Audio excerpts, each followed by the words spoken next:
Hi guys, James at Rampant Lion Reviews again for you today with another beer review. For this one, we are going to stick to Sweden and we're going to return to a brewery that's featured on the channel many times before. Now, these guys are still a relatively new addition to the Swedish beer scene, but they have become very well respected in recent times. I think it's fair to say that this brewery is best known for their different kinds of New England hazy, whatever you want to call them, IPA, but also for their big, juicy, fruity sour beers. So yeah, we're going to see a couple of reviews on the channel from these guys over the next little bit because we ended up with 3 beers from them this month, which is never a bad thing. But the one that we're going to have a look at today is quite an interesting one. It's a style that I know these guys can do very well, but we haven't had one quite like this from them before, if memory serves me correctly. So hopefully it's another good beer, hopefully it makes for an interesting review, and as always, I hope that you guys enjoy my take on this one as well. So yeah, for this review then, we are going to head up toward Gothenburg once again, Göteborg, as you would say in Swedish, the Swedish craft beer capital up there on the west coast.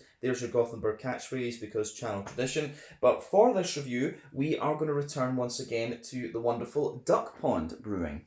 So this particular beer is called Pink Sombrero. It comes in at 4.5% ABV, and this one is a Gose with Guava and pink grapefruit. So yeah, I'm guessing from the fact that this one has 4.5 on the side of it, they might well have done a folköl version of this. For those of you watching outside of Sweden, a folköl is something that is 3.5% and below, and when it has that ABV, that means the supermarkets can sell it, not just Systembolaget, which is our government monopolised alcohol shops here in Sweden. But yeah, the Pink Sombrero, 4.5% edition, a Gose with Guava and pink grapefruit. This should be quite nice. So yeah, always nice to return to DuckPond Brewing. Needless to say, I'm curious to see what this is going to have in store for us. So yeah, let's crack on then. So, as always with my reviews, I'll tell you a little bit about the brewery before we taste the beer. If you want to get straight to the tasting, just fast forward. All the usual links are in the video description below. That's the brewery website, the link to my other reviews that I've done from DuckPond Brewing before, and we will no doubt add more to that list in the near future. But there's all the usual social media down there. If you want to see more reviews, do please consider subscribing to the channel. The support you give is massively appreciated, and you can also check out the playlists of beers from different countries, and you will find this one in the Swedish playlist. So yeah, let's crack on then and talk a little bit about DuckPond Brewing before we try this beer, because I'm looking forward to this one. So, DuckPond Brewing were originally known as Mikrofonbryggeriet, it's the microphone brewery in English, and this company is the brainchild of Nikola Sarcevic, who is a singer and songwriter for the band Millencolin, who have been making music since 1993. So the band was originally based in Örebro, out to the west of Stockholm, but they then took a break and Nikola moved down to Gothenburg on the west coast. But in 2013, he began homebrewing with his friend Christian Silva while he was studying international marketing in Skövde, and the two were brewing just very small 20-litre batches together, and then Nikola went down to Berlin in Germany for a 2-week brewing course, and it was after this that they decided they were going to kind of go commercial, if you like. So they then started the company together officially, and it was based for a while in Nikola's house, and it was there that they were brewing 200-litre batches. But they changed their name in the summer of 2019, and the main reason for that was that they felt that Mikrofonbryggeriet was quite a difficult thing for, foreign people to spell, if you like. So they decided they were going to anglicise their name a little bit, and so they went with the term DuckPond.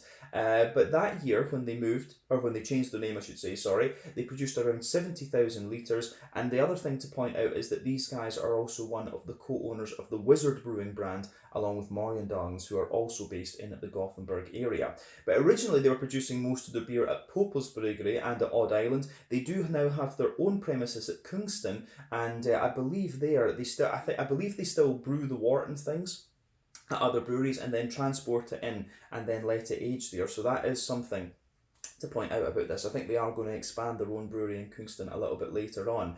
But they've hired Magnus Lorraine as their new brewer, and he is experimenting with lots and lots of different things from what I understand. But as of September 2022, there are 60 beers that have been produced under the DuckPond Brewing name, and there were about 20 or so before that were produced under the Mikrofonbryggeriet name. So yeah, I'm not sure if some of those older beers from the Mikrofon days have been resurrected or will be resurrected under the DuckPond name, but yeah, that would be quite cool to see some of the old microphone ones coming back actually, because there were some quite nice beers during that time.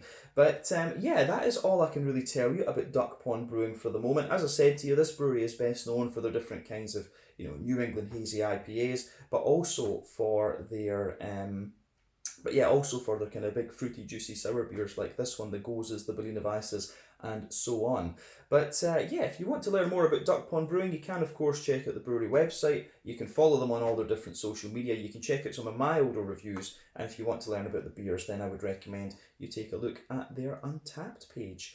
So yeah, let's crack on then and have a little look at this beer itself. So as we said earlier, this one is a 4.5% Gose. Remember, the Gose is a German style. They used to put these in the basement to let them ferment, and you know, they would put them in bottles and leave the top of the bottle open, so you'd get this big layer of foam, and they often have a little bit of salt added into them as well, so you get a little bit of a salty taste from the Gose. But again, nice artwork on this, very straightforward, and this one, we should point out, was actually a collaboration brew with a local taqueria, a local taco shop called Hermanos Tacos. So yeah, quite interesting, and that explains the name as well, the pink sombrero. So plain silver top on the can. This one is only 330 millilitres, and I forget what I paid for this one. I want to say it was maybe about 35 or 40 Swedish krona. We'll go with 40 because that sounds more kind of likely. So yeah, 40 Swedish krona for this one. That's about €4, maybe £3.50 sterling,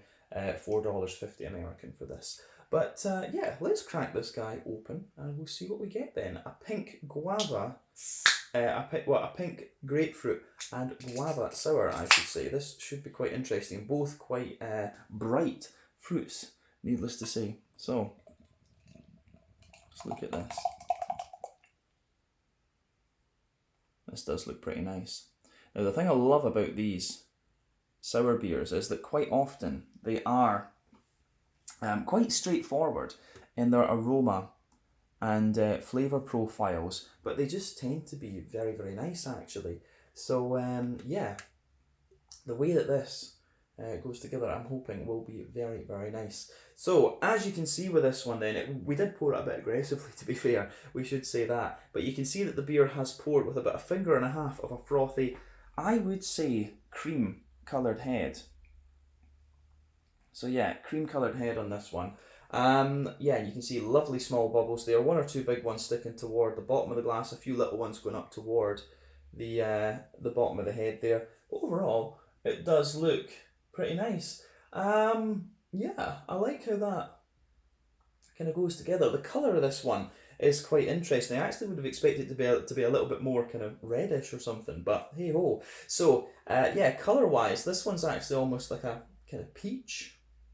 Yeah, sort of like a peach colour, I would say. So yeah, definitely kind of peachy colour, this one, rather than anything else. But yeah, 1 or 2 big bubbles sticking toward the side of the glass, a few little ones going up toward the bottom of the head there.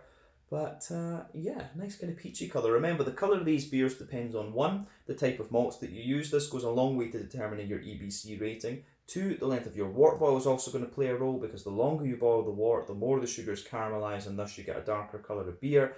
Any barrel aging that you do or any adjuncts that you put in will affect the colour. And when it comes to the more modern sour beers like this, yeah, most of the colour is going to be dependent on what fruit you've actually used in the beer. So yeah, I think that's definitely what's going on with this one, of course.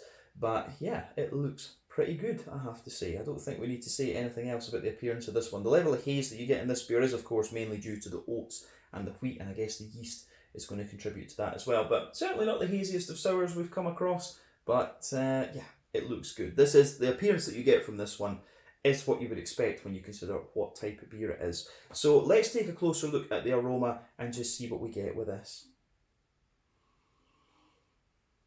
Ooh, yeah, that is pretty nice. So yeah, straight away I'm going to say with this one, it's not, compared to the other DuckPond ones that I've had in the past, it doesn't strike me as being overly it doesn't strike me as being overly kind of thick and creamy or sweet or anything like that. It's actually a little bit lighter, and the fruits are a bit more kind of juicy. It's not quite as pungent in that sense. Yeah, aroma wise though, it is very, very nice.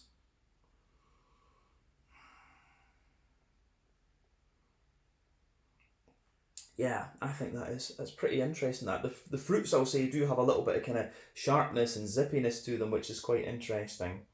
But I mean, the aroma of this, as I say, these beers tend to be very, very straightforward in their aroma and flavour profiles. But if they're done nicely, they're just, if they're done well, they tend to be very, very nice. Yeah, I think this is going to be good. So, yeah, let's break down the aroma of this one then, and just and tell you a little bit about that. So the backbone of the beer, absolutely, you get a nice little bit of this kind of fresh white bread crust forming the backbone of the beer. On top of that, there is definitely a little bit of that fluffy white bread, and you can smell at the back of the nose. There is a little bit of that wheaty smoothness to this one, and you can smell the wheat just densifying the whole beer. Um,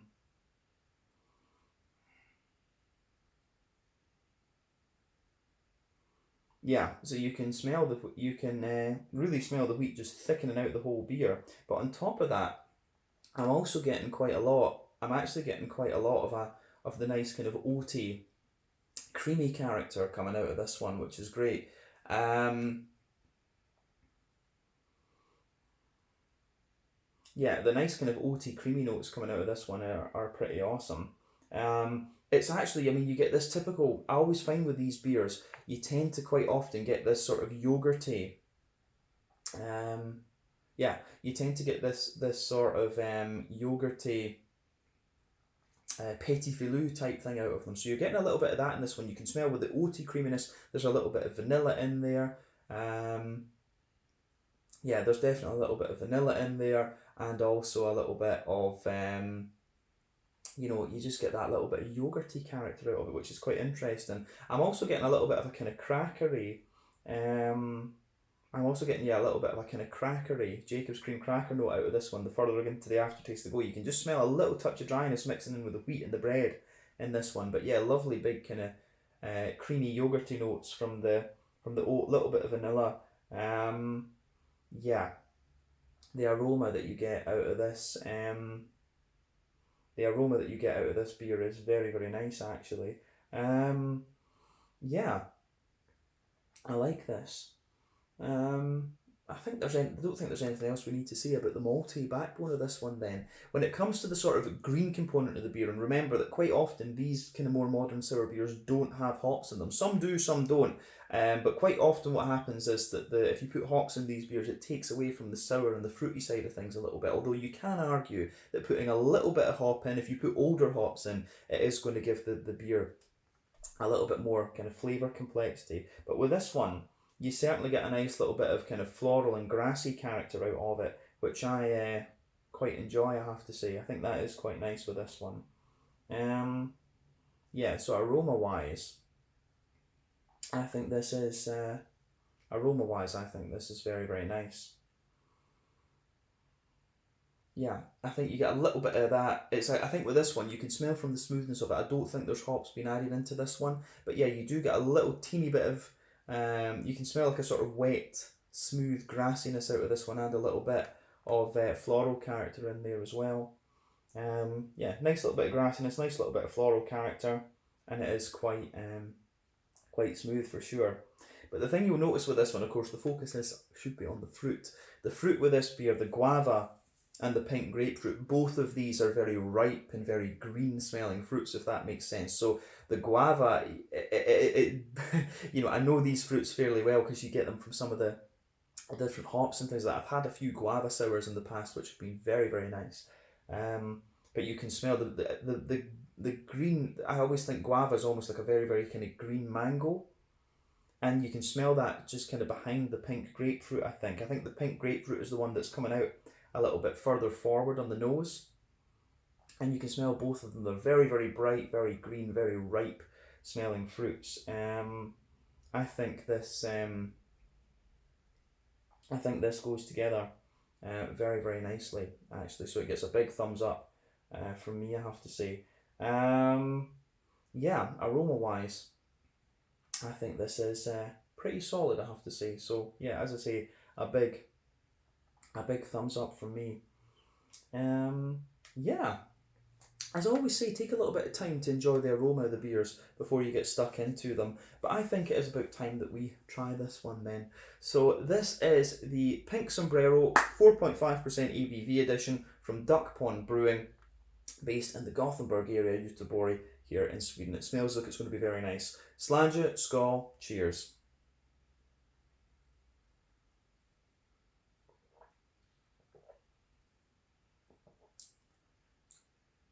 Oh yeah. That is very, very nice.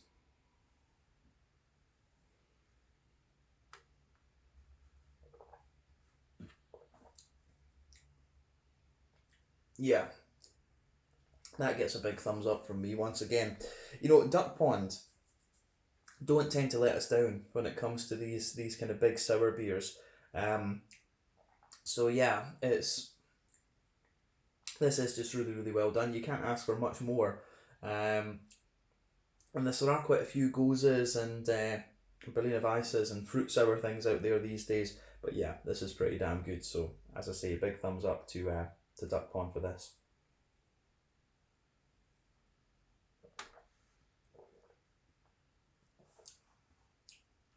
Yeah. So where do we start with this then? Again, I would say that on first impressions, it's one of these beers that is very kind of straight up.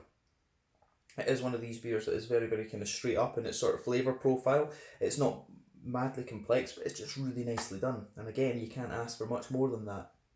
So, middle third of your palate then, you can feel the backbone of the beer. You get a little soft kind of smattering of fresh bread, you know, hedgehog bread crust there. That is the backbone of the beer. But on top of that, you've got this lovely little bit of kind of Jacob's cream cracker. So there is a tiny touch of dryness in the backbone of the malt base here, but it really is very, very kind of smooth and kind of almost and quite creamy, this beer. So on top of those two layers that we've just talked about, you have this really nice fluffy but fairly but kind of dense soft white bread there, and that the backbone of that beer is very, very nice.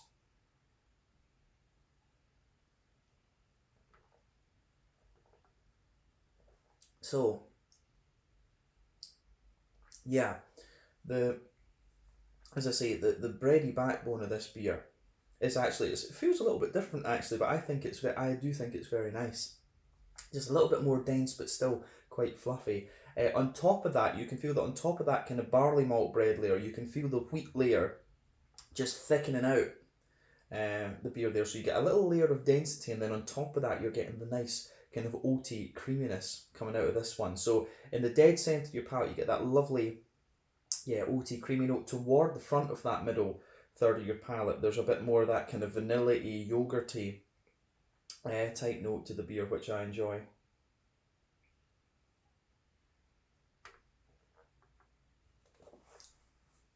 So yeah, as I say, a little bit of vanilla, a little bit of a vanilla and a little bit of a kind of yogurty type thing further forward. And then back from that, you have, back from that, back at the back of your front third of your palate, you're getting the more oaty thing. So what you'll find is in the dead centre of your palate, it is really creamy and oaty, and as you just move out toward the edges of that middle third of your palate, there's a little bit more oaty dryness coming out of the beer. And again, oats are usually an indicator of how old your beer is, but this one's still quite fresh and still quite creamy. There's maybe a little touch of a very slight Werther's Original butter candy, butterscotchy thing in the dead centre of your palate with this, but I think that describes the middle third of your palate quite well in this one. If we go to the back third of your palate, you can feel the base. The base of the beer is the base of the beer is quite interesting. You've got a nice little bit of base of the beer is quite interesting.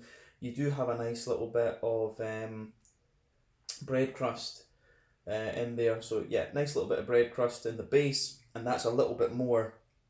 It's a little bit drier compared with the other side of the palate. But then on top of that, you can feel the bready layer that we were talking about. The barley malt bread is a bit taller and a bit more airy, and then on top of that, you can feel the slightly thicker wheaty notes coming out of the beer, which I really, really quite enjoy. And then on top of that, you're getting some more of the kind of airy, yeasty sort of things coming out, but it's got a little bit of that farmhousey, woody sort of thing. So yeah, as you go from the back of the palate, you can feel the flavour is a little bit taller, and then as you come further forward, it just condenses down and squashes together a wee bit more. So yeah, I think that goes together really nicely as well. But yeah, I think that's everything we need to say about the malty side of the beer. On the kind of hoppy side and the fruity side of things, we'll move on to that now. Like I said earlier, this beer I think doesn't have that a hoppy. I don't think it has hops in it, this one, because it's very smooth on the sides of the palate. So you get a little bit of a kind of smooth, earthiness in there. As you move further forward, it's a little bit herbal, and as you push toward the kind of front corners of the palate, it's a little bit more floral, I would say. But yeah, as I say, it's very smooth, so I don't think there's hops in this one. But around the front curve of the palate, you do get a little bit of an almost green grassy sort of thing. But the fruits, of course, whenever you add fruit into a beer, it comes out. Some of it comes out on the edge of the palate, and usually that suppresses some of the hoppy part of the beer, which is one of the reasons you don't put hops. You tend not to put hops in sour beers anyway.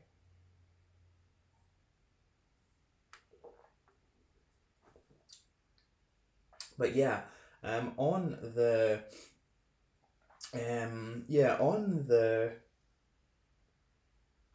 fruity side of things, then I think, I don't think we need to say anything else about the sort of green component, the placebo effect of the green component. I think it's mainly kind of grassy, as we say. Front third of the palate, though, you do have that really nice. You've got a little bit. You can feel the base of the front third of your palate. You get a little bit of bready build up. Then the base of it is a bit more kind of smooth and oaty. So I quite like that in this one, I have to say. I do like the kind of smooth oaty side to the beer. And yeah, on top of that, I think there's that's when you're getting the fruit coming out of this one. And yeah, it's kind of funny this, because it's the fruity side of this beer is quite similar to the aroma. So at the back of that front third of your palate, there is a little bit of the kind of guava. You're definitely getting the kind of more green, ripe guava. But as you come further forward, you get the really bright and almost zippy pink grapefruit in this one. Of course, underneath that, there are little touches of like dry apricot, and things. Yeah, mainly a dry apricot, I would say, is the kind of base fruit in the beer. And of course, we don't have apricot in the beer, but it really tastes like that. The sort of oaty smooth base in this one is more. The oaty kind of smooth base in this one is it is the backbone, but then you've got the kind of dry apricot on top of that. But yeah, bright green guava, and then a kind of pink grapefruit coming out of it beyond that. But yeah, it's a nice beer, this one, and I think the way everything goes together is really good as well. You do get a little bit of the saltiness that you expect from the Gose in the aftertaste with this one. But yeah, I think this is very nicely done. Certainly wouldn't hesitate to drink this beer again. I'm almost a bit disappointed that it's not a 440 milliliter can, because having a wee bit more of this would be nice. And that is one thing I would say. DuckPond tend to do their sour beers in the 330s and the IPAs in the 440s. I think it might just be the differences of where they're actually brewing the things or what volume they're brewing. But I would love to see, pardon me, I would like to see DuckPond do their sour beers in 440s like Elm 11 do. I can understand, though, I think it's probably just because they're going through a growth phase at the moment and getting their name out there a bit more. But to get the sours in 440s from DuckPond, I think would be very, very nice. But yeah, beer itself, very good. Certainly wouldn't hesitate to drink again. And this makes me curious for the other two sours that I've got from DuckPond this month. So yeah, let's leave it at that for the flavour of this one. Let's round off with the mouthfeel.